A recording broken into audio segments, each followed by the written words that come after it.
You step around them on the sidewalk. You wave them away from your table. You think the word dirty, maybe vermin, and you don't think about them again. The pigeon, the flying rat, the pest that's everywhere and means nothing. You have been lied to about this animal. Not on purpose, maybe, but lied to all the same. Because the bird you just stepped around saved more human lives than almost any animal that has ever lived. It was worshipped as a god. It carried our words across the world for 3,000 years before we had any other way to send them. It flew through gunfire with its chest torn open to bring our soldiers home. We pinned medals on it. We built monuments to it. And then, in about 100 years, we decided it was garbage, and we forgot every single thing it ever did for us. This is the story of the most unfairly hated animal in human history. And by the time it's over, you may never look at the bird on the sidewalk the same way again. Start with the thing that should be impossible to believe. That dirty bird on the ledge is the same animal as the dove of peace. Not a relative. The same bird. Dove and pigeon are two words for the same family of bird. The white dove released at weddings, the dove that carried the olive branch in the story of the flood, the dove of the goddess of love, the dove painted into the holiest images in human religion. Every one of them is a pigeon. We took this animal and made it the symbol of peace, of love, of the soul itself, and we put it on our most sacred things. And then we walked outside, saw the same bird on the street, and called it filth. Nothing about the bird changed. Only we did. For most of human history, the pigeon was not a pest. It was treasured. It was holy. And it was, for thousands of years, the single most useful animal in the world that wasn't pulling a plow. Because the pigeon could do one thing nothing else could. It could carry a message faster than any human being alive. Think about what that meant before electricity. For nearly all of human history, information could only travel as fast as a person could travel. On foot, on a horse, on a ship. If you wanted to send news 100 miles, you sent a rider, and you waited days. But a pigeon, taken far from home and released, will fly back to its own loft across hundreds of miles of land it has never seen, faster and straighter than any horse could run. So we learned to use it. We carried pigeons away from home, and when we needed to send word back, we tied the message to the bird and let it go, and it flew home and carried our words with it. For 3,000 years, that was the fastest the truth could move. The pigeon announced the winners of the first Olympic Games. It carried the prices of markets and the orders of kings.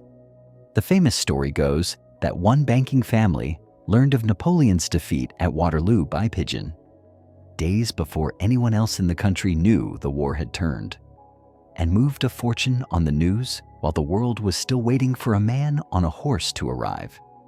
The pigeon was the first information network humanity ever built. It was the internet with feathers 1,000 years before the wire.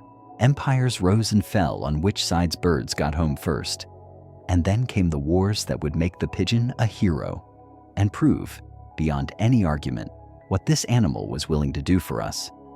In the First World War, the radios failed constantly. Lines were cut, signals were jammed, and over, when there was no other way to call for help, the last hope of trapped and dying men was a pigeon. There was one named Cher Ami. A battalion of American soldiers was surrounded, cut off, being shelled by their own side who didn't know where they were, dying by the hundreds with no way to send word. They had one pigeon left. They wrote their position, tied it to his leg, and let him go. The enemy saw him rise and opened fire. He was hit, shot through the chest, wounded in the leg, and he fell. And then he got up, in the air, torn apart, and he kept flying.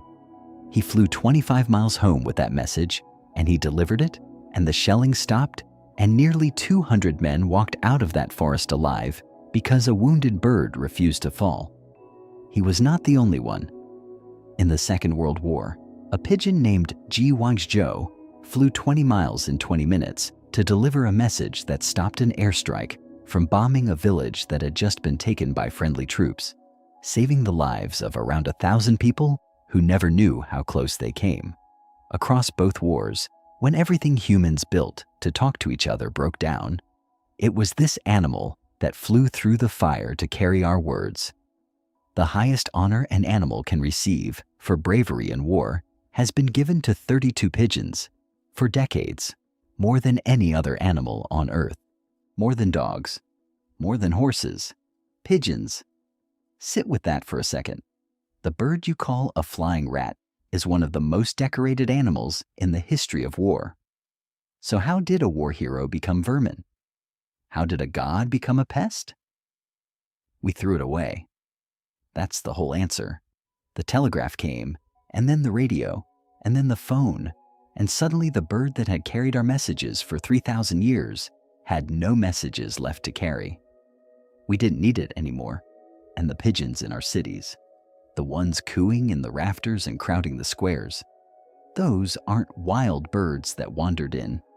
They are the descendants of our own birds.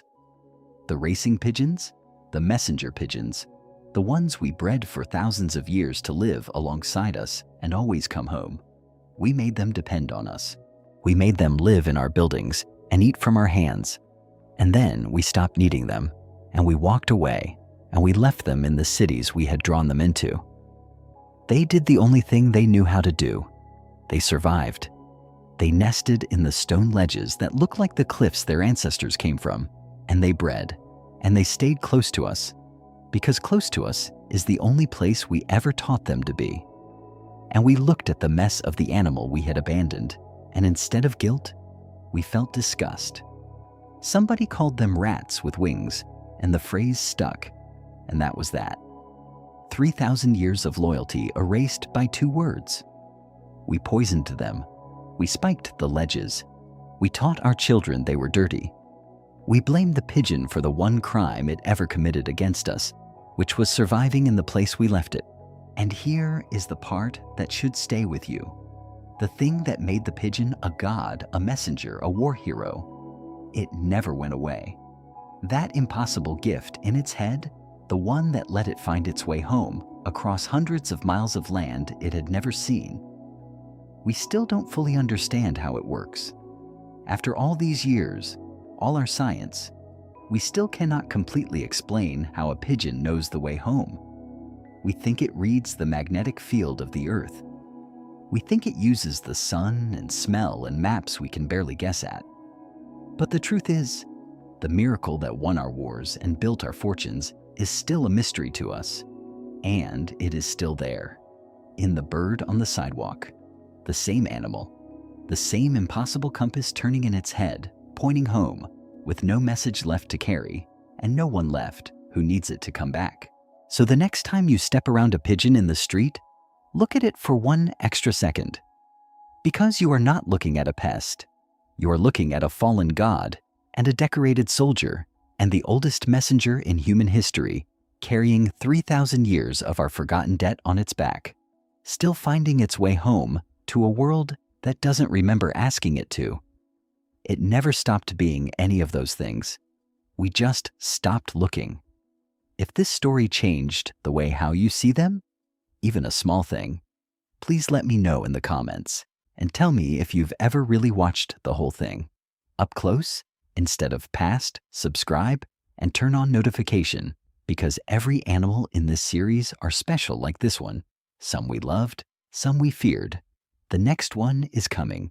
Ring the bell, and let's give one more forgotten animal the story it's owed. Have a nice day.